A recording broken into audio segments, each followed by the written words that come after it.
நாங்கள் இப்போது கன்னியாகுமரி போகிறோம். போகிறது வந்து வழி ஃபுல்லாமே பைபாஸில் தான் போய்கிட்டு இருக்கோம். இப்போ உள்ள சிட்டிக்குள்ளெல்லாம் அலவுடு கிடையாது.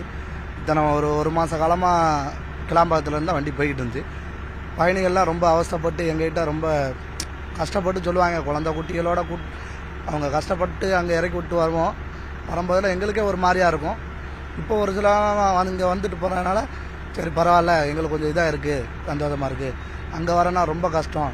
இங்கே வைக்கிறது 500 ஸ்பேராக இருந்தால் நாங்கள் ஆட்டோ பிடிச்ச வரைக்கும் அதுக்கு 1500 செலவழிக்க வேண்டியது இருக்குது. இதே ஒரு நாள் இங்கே கோயம்பேட்டிலேருந்து கிளாம்பாக்கம் வரைக்கும் ஒரு நாளுக்கு பிரயாணம் பண்ணுற மாதிரியே இருக்குது. இது எங்களுக்கு எவ்வளோ பெட்ரு. இப்படியே இருந்தால் கூட ஓரளவுக்கு நாங்கள் சமாளிச்சிருவோம் அப்படின்னு தான் பயணிகள்லாம் சொல்கிறாங்க. ஆமாம். இப்போ இங்கேருந்து எப்போ இருந்து ஸ்டார்ட் பண்ணுறீங்க? இனிமேல் எத்தனை நாளாக போகும்? இந்த பயணிகளுடைய வரவேற்பு எப்படி இருக்குது?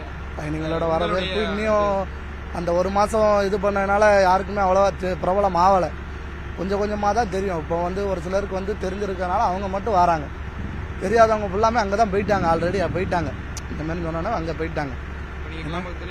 ஆமாம், கிளாம்பாக்கத்தில் கண்டிப்பாக போய் ஏற்றிட்டு தான் போவோம் நாங்கள். உங்கள் பேர்? என் பேர் பாண்டியராஜ்.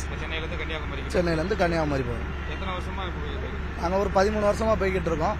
ஆனால் கோயம்பேட்டில் உள்ள வசதி கிளாம்பாக்கத்தில் எங்களுக்கு கிடையாது. பெரும்பாலும் கோயம்பேடாக இருந்தால் பெட்டராக இருக்கும் டிரைவருங்களுக்கு.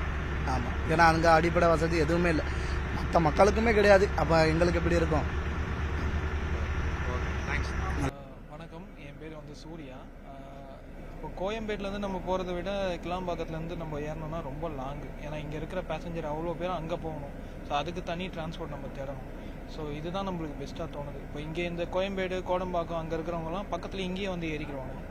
இதுலேருந்து நம்ம அங்கே போகணும், திரும்ப அங்கேருந்து இங்கே வரணும்னா அது சரிப்பட்டு வராது. ஸோ நம்ம எப்போவுமே கோயம்பேடு தான் நம்மளுக்கு கரெக்டாக இருக்கும். திருப்பி இதை தொடங்கியிருக்கிறாங்க. இந்த அறிவிப்பு, இந்த இதை எப்படி நீங்கள் பார்க்குறீங்க? நல்லது தான், ஒன்றும் ப்ராப்ளம் இல்லை. இப்போ நம்ம இங்கேருந்து போகிறது பெஸ்ட்டு தானே, அதான் ஒன்றும் ப்ராப்ளம் இல்லை, இது நல்லது தான். உங்கள் பேர் ஃபர்ஸ்டே சொல்லியிருக்கிறாங்க. ஸோ இதை இந்த அறிவிப்பு நீங்கள் இன்னிலேருந்து அலோவ் பண்ணியிருக்காங்களா? ஓகே, ரொம்ப நன்றி, மிக்க நன்றி. ஏன்னா நாங்கள் பேக் சைடில் இருக்கிறதால எங்களுக்கு வசதியாக இருக்குது. என் பேர் கீதா பெருமாள், நெற்குன்றம். கிளாம்பாக்கத்திலிருந்து போகிறதுக்கும் இங்கே போகிறதுக்கும் என்ன மாதிரியான வசதிகள்லாம் இருக்குது? மெட்ரோ மாதிரி வேணும் எங்களுக்கு, அது கொஞ்சம் வசதியாக இருக்குது. மெட்ரோ மாதிரி. கிளாம்பாக்கத்திலிருந்து போயிருக்கீங்களா இதுக்கு முன்னாடி? பையன் போயிருக்காங்க. என்ன மாதிரியான சிரமங்கள் இருந்துச்சு? இப்போ இது எந்த அளவுக்கு வசதி? அது வந்து கொஞ்சம் டிராஃபிக் ஜாம் ஆயிடுது.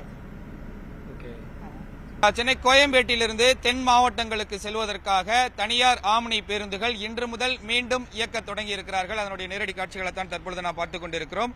கிளாம்பாக்கம் பேருந்து நிலையத்திலிருந்து கடந்த ஒரு மாதமாக செயல்பட்டு வந்திருந்த நிலையில் சென்னை உயர்நீதிமன்றம் தற்காலிகமாக கோயம்பேட்டிலிருந்து இந்த ஆம்னி பேருந்துகளின் இயக்கம் தொடங்கலாம் என்று அறிவிக்கப்பட்டிருந்த நிலையில் இன்று முதல் அந்த இயக்கமானது தொடங்கியிருக்கிறது. இன்று மட்டும் சுமார் 800 பேருந்துகள் தென் மாவட்டங்களுக்கு இயக்கப்பட இருப்பதாக இந்த தனியார் உரிமையாளர்களுடைய சங்கத்தின் தலைவர் அன்பழகன் தெரிவித்திருக்கிறார். அதன் அடிப்படையில் 4 மணியிலிருந்து திருநெல்வேலி, கன்னியாகுமரி, திருச்சி ஆகிய பகுதிகளுக்கு 4 மணியிலிருந்து தனியார் ஆம்னி பேருந்துகள் இயக்கக்கூடிய காட்சிகளையும் நம்மால் இங்கு பார்க்க முடிந்தது. இங்கு வரக்கூடிய பயணிகளிடமும் நாம் நிறைய பேசியிருந்தோம். கிட்டத்தட்ட இங்கிருந்து கிளாம்பாக்கம் சென்று அங்கிருந்து செல்வதற்கு பதிலாக கோயம்பேட்டிலிருந்து இது மாதிரியான தற்காலிக ஏற்பாடுகள் செய்திருப்பது மிகுந்த வரவேற்பை கொடுத்திருப்பதாகவும் அங்கு இருக்கக்கூடிய பயணிகளும் தெரிவித்திருந்தார்கள். அது மட்டுமல்லாமல் ஆம்னி பேருந்து ஓட்டுநர்களிடமும் நம்மால் பேச முடிந்தது. மீண்டும் தொடங்கி இருப்பது மிகுந்த மகிழ்ச்சியை ஏற்படுத்தி இருப்பதாகவும், இந்த குழந்தைகள், முதியோர்கள் போன்றவர்களை மட்டும் இந்த பகுதிகளுக்கு வரவழைத்து இங்கிருந்து ஏற்றி செல்வதாகவும், ஒரு சில பயணிகளுக்கு இந்த மாதிரியான அறிவிப்பு தெரியவில்லை. கிளாம்பாக்கம் பேருந்து நிலையத்திலேயும் நிறைய பயணிகள் வந்து தேர்வு செய்திருக்கிறார்கள், புக் செய்திருக்கிறார்கள். அவர்களையும் இங்கிருந்து சென்று கிளாம்பாக்கத்தில் ஏற்றி செல்வதற்கான ஏற்பாடுகளும் செய்யப்பட்டிருக்கிறது. அது மட்டுமல்லாமல் இங்கிருந்து புறப்படக்கூடிய பேருந்துகள் அந்தந்த நிறுவனங்களுக்கு தனியாக இருக்கக்கூடிய பேருந்து நிறுத்தத்தில் இருந்துதான் பயணிகளை ஏற்றி இறக்கி செல்கிறார்கள். கோயம்பேட்டில் தனியாக பிரத்யேகமாக ஆம்னி பேருந்து நிறுத்தம் எல்லாம் இருக்கிறது. ஆனால் அங்கிருந்து தென் மாவட்டங்களுக்கு எந்த பேருந்துகளும் இயக்கப்படவில்லை. அங்கு ஆந்திர பிரதேஷ், பெங்களூரு போன்ற பேருந்துகள் மட்டும்தான் இயக்கப்படுகிறது.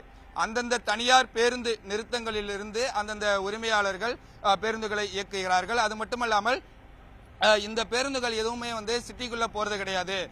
சென்னைக்குள்ள போகாம இங்க பைபாஸ்ல இருக்கக்கூடிய போரூர் டோல்கேட் அந்த பகுதிகளுக்கு வழியாக தான் நாங்கள் கிளாம்பாக்கம் சென்று அங்கு பயணிகளை ஏற்றி செல்வதாகவும் இங்கு இருக்கக்கூடிய பேருந்து உரிமையாளர்களும் தெரிவித்திருக்கிறார்கள்.